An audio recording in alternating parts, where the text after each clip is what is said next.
What's up, guys? I'm Kyle Milan. For those of you that are new to the content, I come live once a month, post a bunch of videos on YouTube talking about sales and marketing, no BS, tips, tricks, things that you can learn today, implement today that will help increase your revenue and make you smoother, faster, and better. This is what we do here at Milan Media. We help companies increase their revenue with all sorts of marketing, whether it's web, SEO, automation, paid media, etc., etc. Everything under the sun.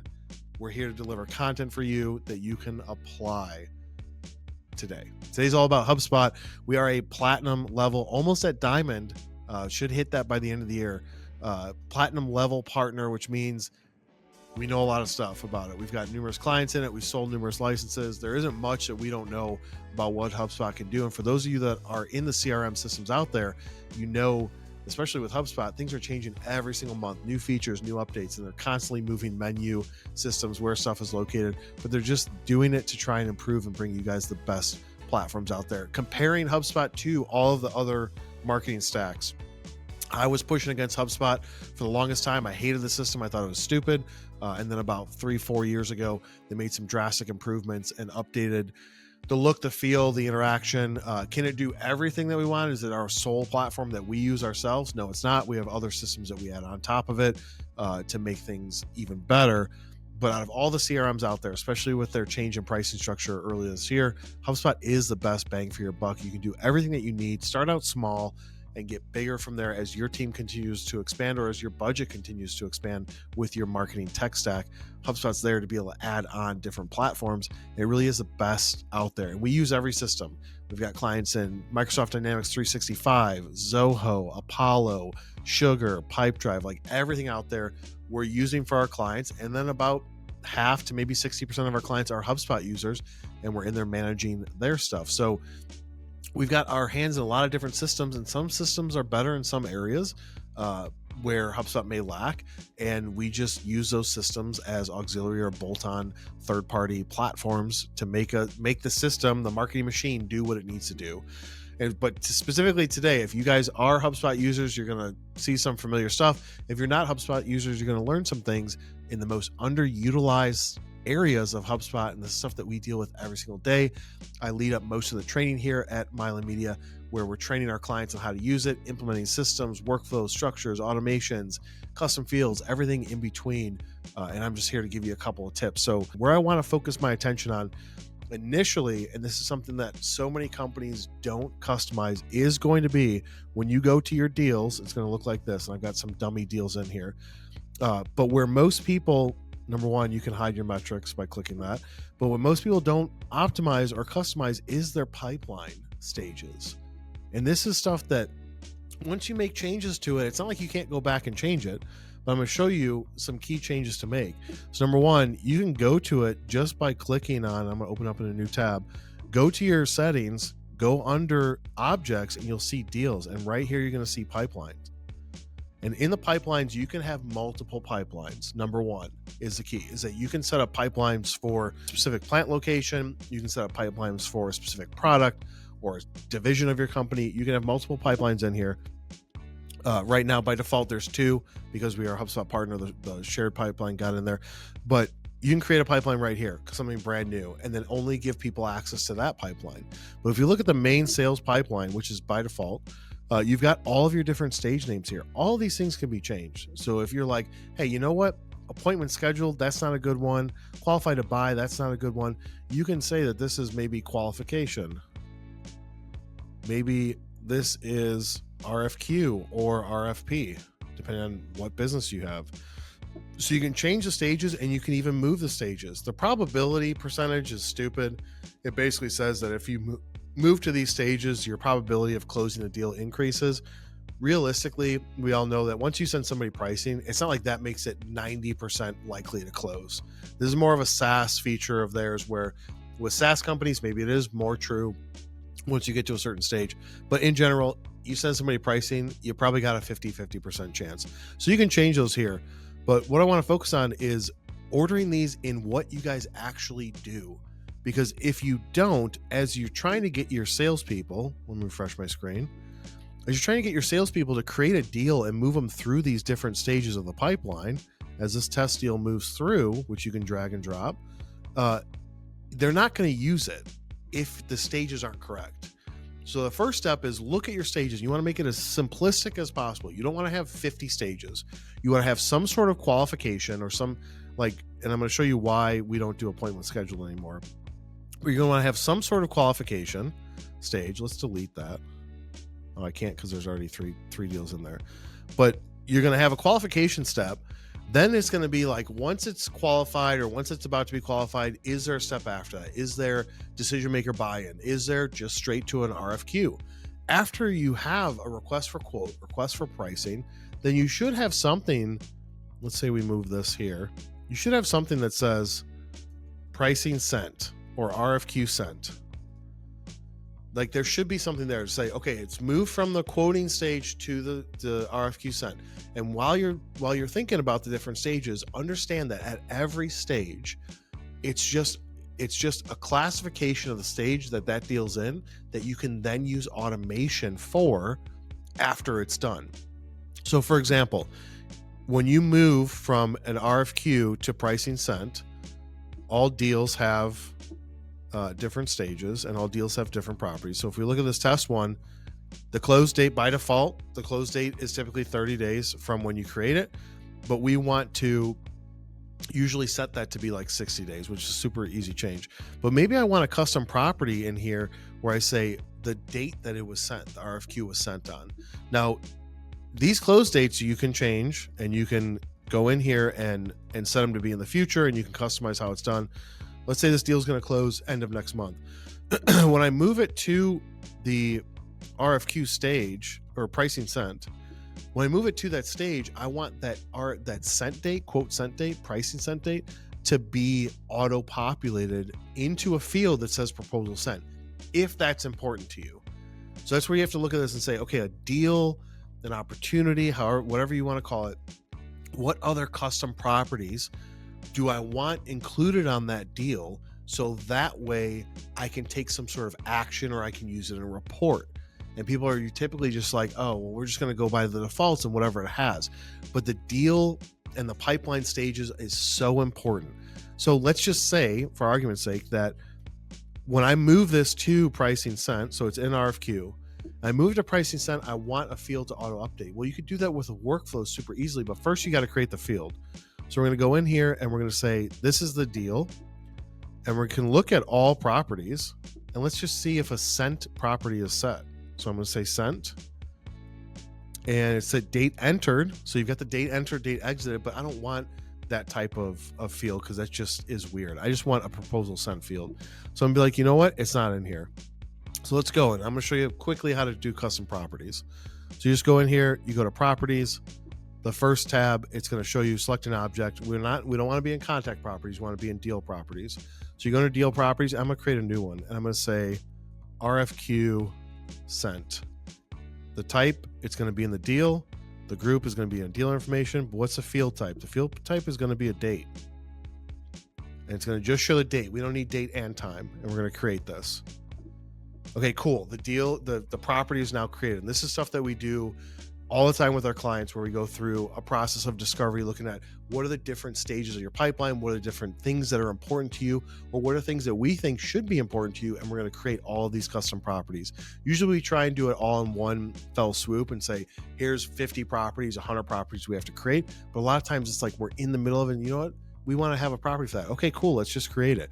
It's so fast and easy. So when I go back here and I refresh this, and that's what you have to do. You have to refresh it to be able to select it.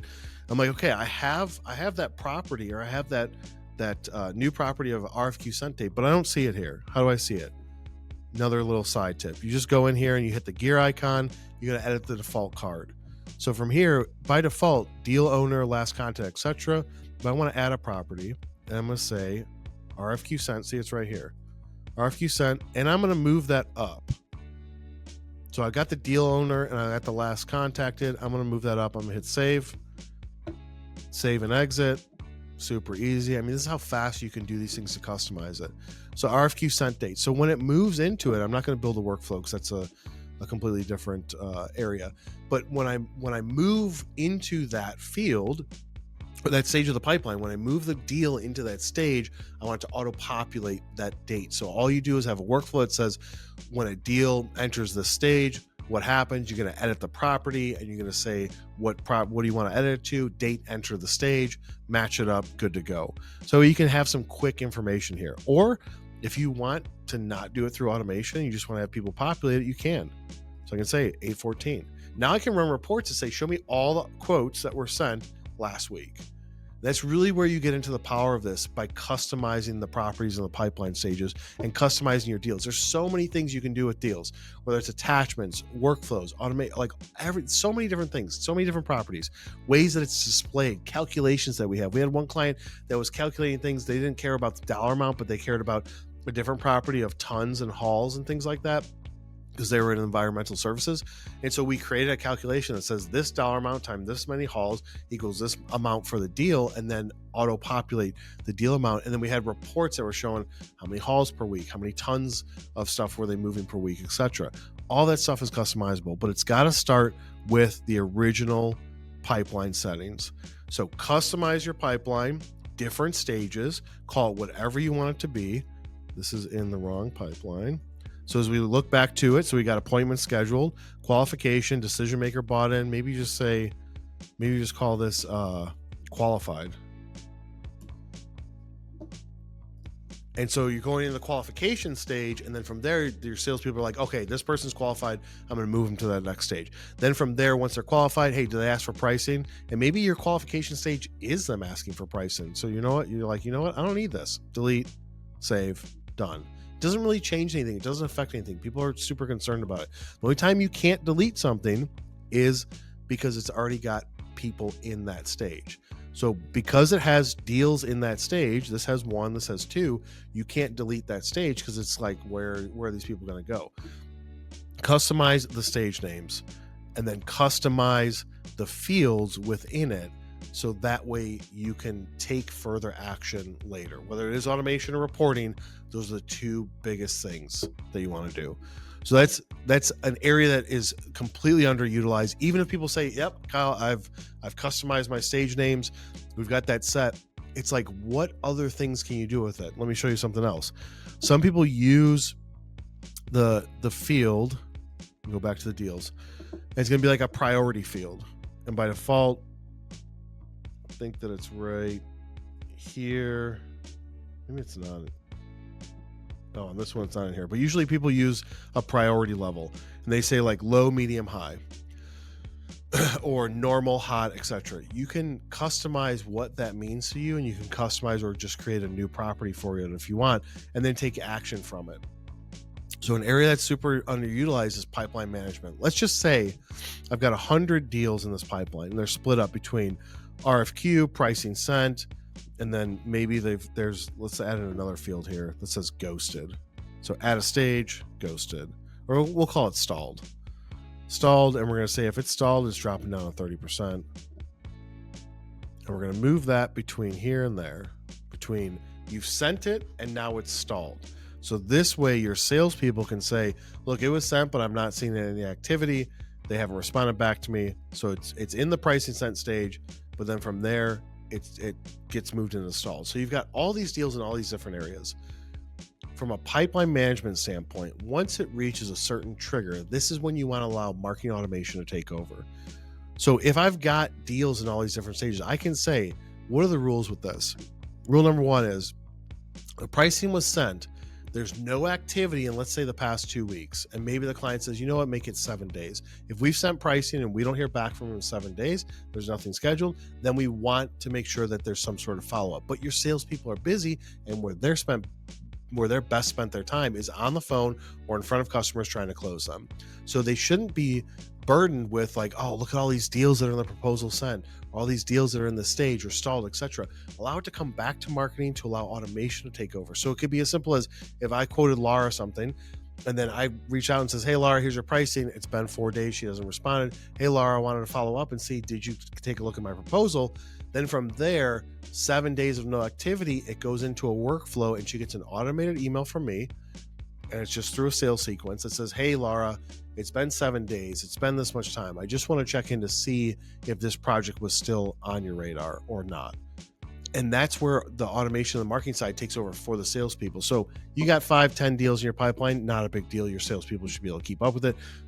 When you've got hundreds or dozens of deals and your salespeople are out hunting for new deals and they're out contacting new people and having conversations and traveling, etc., let the marketing team take over with something just simple as called pipeline management. And this is a service that we do for so many of our clients, where we say we're going to identify the triggers. We're going to meet with your team and say, do we agree that if this happens on a deal, there's no activity, which means there's no task scheduled in the future. There's no current activity, no emails were sent, no emails were responded. If it meets this criteria, are you okay with us sending a simple follow-up message to that? And they're like, yeah, that sounds good. And then we put that workflow in and we take it over from there. And it's very simple and straightforward. But so many deals are lost because they get forgotten about. I mean, I can show you client accounts that has hundreds of deals, no activity for 5, 6, 7 months. It's because the salespeople are working on the next thing. A new lead comes in, a show happens, they're traveling, somebody says, hey, I'm looking for pricing. They focus on that and they forget about the deals that were months ago, and it just becomes in the ghosted area of the pipeline, and we come in and take it over, and there's so much money to be made there. So number 1 is going to be customize your deal stages. Number 2, customize properties, create new properties. It's so simple and easy. Use those for reports. But number 3, and most important, is going to be doing some pipeline management. Once something happens, it moves into a stage, a custom property is set, an amount of days from RFQ sent, or something as simple as no activity. No activity in 30 days, no activity in 60 days. Create a workflow that pulls them into a sequence that then sends out a simple message. So underutilized, so important. Let's jump on to the next one. There's only going to be 2 because this pipeline management and this other one I'm about to talk about are so massive. And I can talk about the second one forever, but it's going to be the new area of Sales Workspace. Sales Workspace originally was prospecting last year.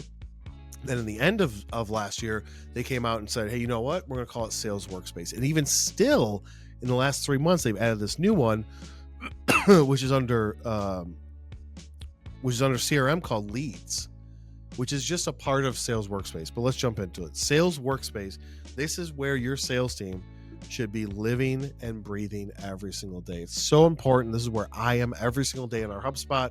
This is where we train our clients in and work everything out of it. When you go into the summary, as long as you have your stuff connected, it'll show you a lot more.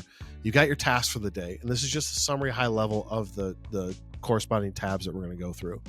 You got your tasks for the day. You got your sequence activities. What does that mean? That means anybody that's your contact that's in a sequence is going to show up there. Then you've got your guided actions, which is showing out of all the things that you need to do, this is what we're thinking AI is thinking that you should take care of. This is a great summary. If you have your calendar connected, it's going to show your schedule here. Amazing, quick glance of like, hey, how bad is my day today? How much stuff do I have to get done to keep making the money for my client, for my company? Now you go into leads, and we're just going to quickly set this up because there already wasn't. One click of the button, you got it set up.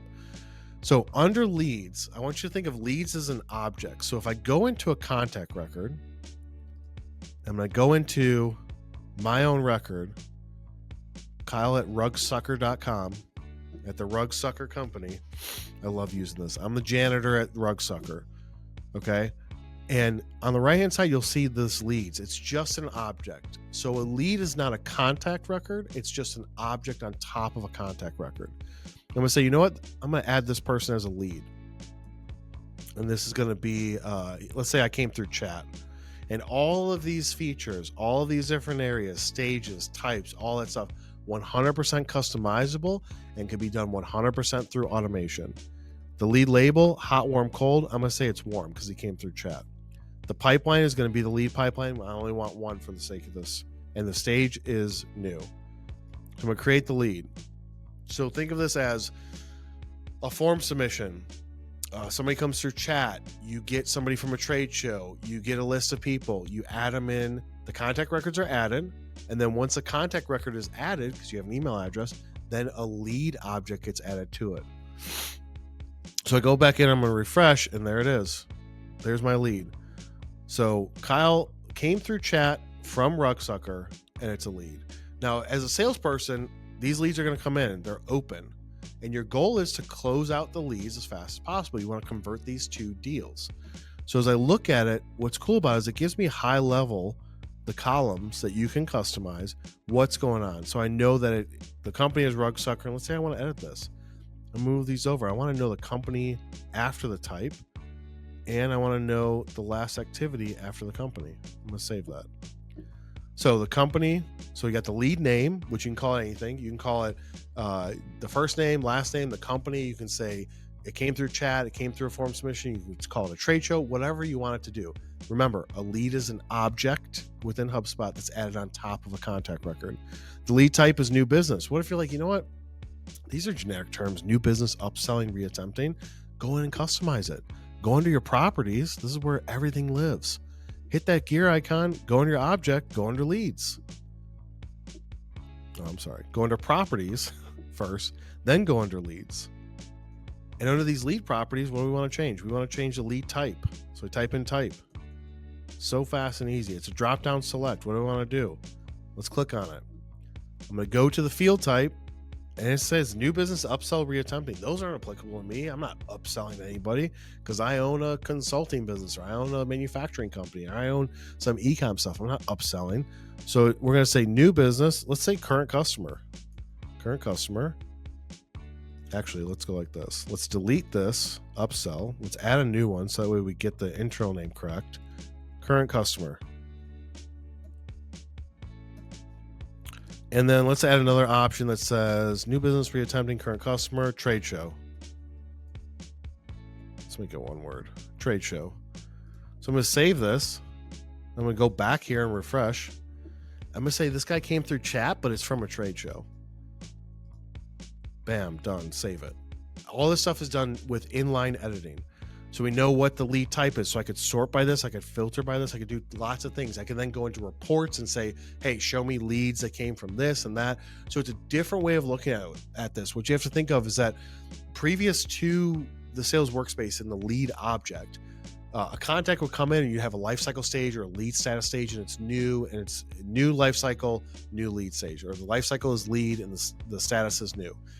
And you would kind of work it like that. This way you bring those contacts in and you can still have them be lifecycle stage a lead and a status is new, but then you would add a lead object to it so you can manage everything through the sales workspace. So this thing gets populated down and you just have hundreds of open leads, and your salespeople start working through them. And so from here, all this stuff is inline text editable. So you can change the label, you can customize what the labels are, as I showed you with the properties. What's cool about it is if I just click in it, it's going to slide it out. I'm not going to the contact record yet. I'm just looking at the lead object. I could quickly look at any sort of recent communication, activities, etc., high level view of it. So I'm trying to stay within this. But if I have to look at the contact record, if you're a Mac user, hold down Command, and you're going to open this up in a new tab. I can look at the full contact record. Now, previous to this, what people typically do is they would work through a list. Let's just say, look at all contacts. Let's say I have a list that shows my contacts. Previous to it, what people would do is they go in here and they say, okay, I'm going to look at this contact record. Once I'm in the contact record, I'm going to take some sort of action. I'm going to schedule a task. I'm going to do some email marketing to them. I'm going to send them a message, etc. Then we look at the activities, blah, blah, blah, blah. That's what you used to do. And then you go back to your list and you have to open up the next contact record. By it staying within the sales workspace, it makes it so much faster to work through these.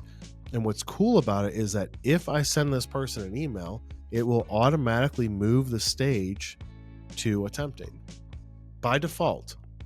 Now, if they reply to the email that I've sent them, any sort of reply, then it goes to connected by default. This is just the way that the lead system is set up.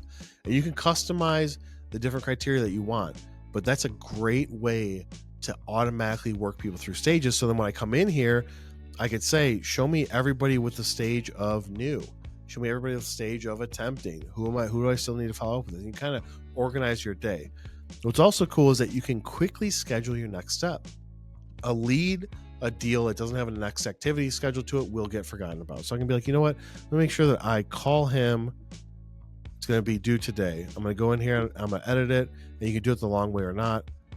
And I'm going to say, when is it due? It's going to be due in 1 week. Save it by default at 11:21 p.m. Yeah, that should not remind me at that time. I'm going to say remind me at 10:45. Or it's due at 10:45 and I can add a reminder to it. So now you can sort through as you get more and more of these of who doesn't have anything scheduled for them. Or you can go on the left-hand side. So it can show target accounts, which a target account is like account-based marketing. Think along those lines. You set a company target account true. So you can be like, show me all of the leads that I have at target accounts. Accounts that are important to my company, that my boss or the company or upper management has determined as a target.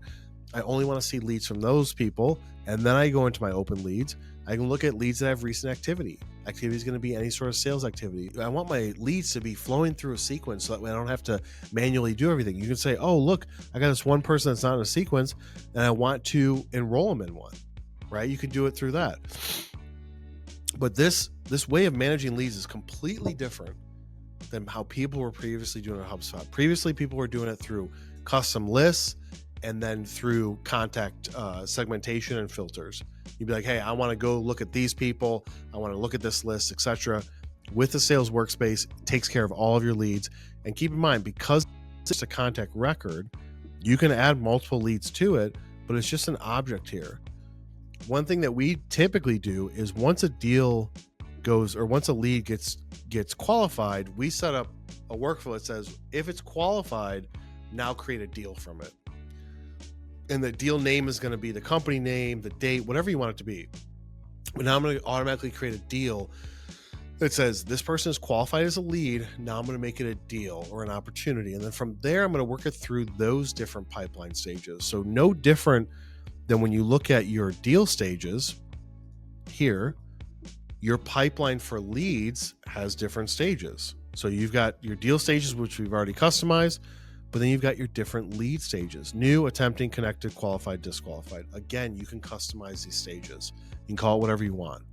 And as your salespeople work through it, now you can do reporting based off of it. And that's really the power, is that previous to the sales workspace, and the lead object and the customization of fields and the addition of fields and all these new things within the lead object, you couldn't really report cleanly leads in HubSpot. Well, now you can. Because if you set it up your system to say anybody that raises their hand is a lead, or anybody that I'm going to target is a lead, you can look at it and say, how many people did we import in that we say are target accounts? And I just assigned these 40 leads to Laura. Laura's got 40 leads, but then she's got other leads that were assigned through web form completions, chat, trade shows, all these other things. So you can segment out your leads by type and even by the source that they came from. So such a powerful tool that is so underutilized. And again, I'm going to create a full, probably hour-long training video on just the sales workspace using live actual data to show you all the different things you can do for it. If you guys are interested in that, just leave a comment and say, I want more training or sales workspace or something like that, and we can get that set up. Now, going into the next tab of the sales workspace is going to be the deals tab. The deals tab, this is where you can quickly look at all your deals. So as you have hundreds of deals or dozens of deals in here, you can say, show me everything open, what's stalled. It's been in that stage. There's been no activity for X amount of time. I think it's like 3 days or 14 days, something like that. The HubSpot has automatically set. So the deal has stalled. So let me look at those first. We'll look at the stalled deals, and you just click on it and it shows your deals here, no different than the deals that are in, or the different lead stages. So if I go into these deals, I'm going to assign these to myself. Let me update that one, this one. I'm going to update all three of these. So now these are all myself. I'm going to go in here and refresh. Now I should have deals in here. So there's one open, there's one no activity scheduled, and there's just one that's gone through. 3 is all deals. So I look at this, I'm saying open deals. All these are, yep, now they're coming through.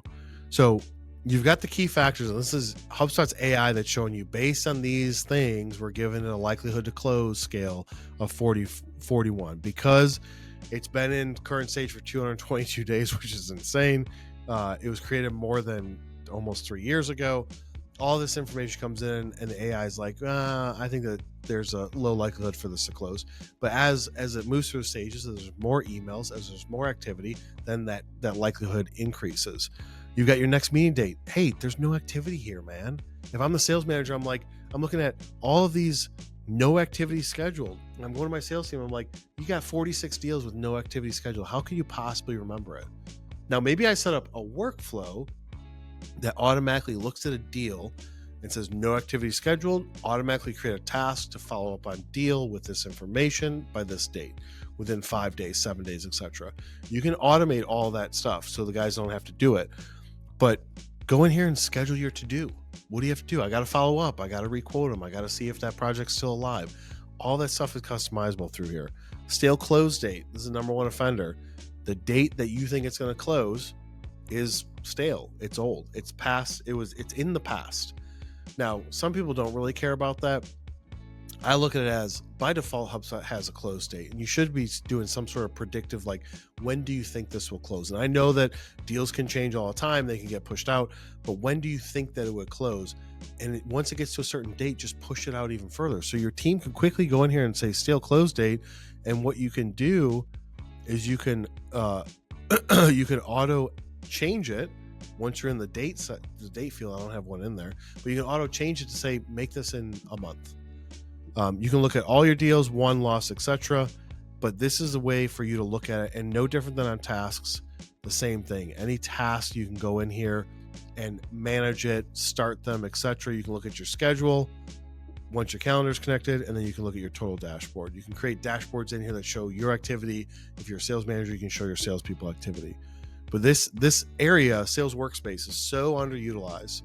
Again, I'm going to create a full long video that we're going to put up on YouTube that shows all of the different features with real live actual data, and we're going to work through the different modules and how to create it. I want to give you guys a glimpse of it, is that if you're not using the sales workspace exclusively, your team's not using it every single day, then you're missing out on massive opportunities to not only work your process through faster, organize all your information, save your salespeople time, but most importantly is report on the data. You can finally look at leads as they come in, which HubSpot was missing from a simplistic standpoint for a long, long time. And now they have it to where it's a lead, it's an object. Show me how many leads were set last week. How many of those converted to an opportunity? So you can say deals created last week versus leads and the stage of those deals. So all this stuff is customizable. Those are the two areas I want to show today. Subscribe to the channel, turn on notifications so you can get all of the great content that my team here is producing every single week, whether it's pre-planned videos, shorts, some behind the scenes footage, or these lives that get chopped up into small bite-sized pieces. Make sure you subscribe, and then even subscribe to the Milan Media channel on YouTube, where we've got even funner stuff where it's not just me sitting here talking.